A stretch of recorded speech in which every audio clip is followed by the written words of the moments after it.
Maganda talaga yung may gulay ka dito sa bakuran mo, no? Kahit sa paso lang nakatanim. Kasi pag gusto mong magulay, may mapipitas ka. Ito pwede ito panghalo sa munggo. Ang tataba ng dahon. Ba? May mga maliliit pa.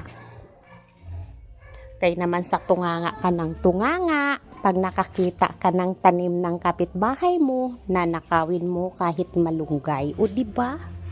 Nakakahiya naman. Tapos yung may-ari ng malunggay na gusto nang magluto ng may kahalong gulay, wala nang gugulayin. Kasi ninakaw na ng kapitbahay. Bato-bato sa langit ang tamaan sa pool. Oh, diba? Ayan na sila. Ulam na. Bibilhin mo pa ba yan? Diba hindi na? Huwag kasi ipairal yung katamaran. At puro cellphone ang nalalaman at puro chismis ang alam. Magtanim-tanim din kahit sa pasulaang.